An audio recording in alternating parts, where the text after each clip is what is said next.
আজকে তোমাদের দেখাবো খুব কম পরিমাণের ফুল দিয়ে কিভাবে গাজরা তৈরি করতে পারা যায়।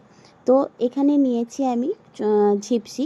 এটা একটা আটি ছিল, সেটাকে ছোট ছোট করে কেটে পরে আমি একটা একটা করে বান্ডিল তৈরি করে নিয়েছি। আর নিয়েছি গোলাপ ফুলের পাপড়ি। গোলাপ ফুলের পরিমাণটাও খুবই কম ছিল, সেহেতু দেখলাম ব্রাইডের খোপা পুরো ভর্তি হবে না। তো তখন মাথায় আইডিয়া এলো যে যাই হোক, বসেই যখন আছি তখন একটা গাজরা তৈরি করে নেওয়া যায়। তো এখানে দেখছো যে গোলাপ ফুলের পাপড়িগুলো আমি এক একটা করে ফোল্ড করছি আর ছুঁচের সাহায্যে কিন্তু সেটাকে পুশ করছি। আর তার সাথে নিচ্ছি একটা করে ঝিপসি বান্ডিল।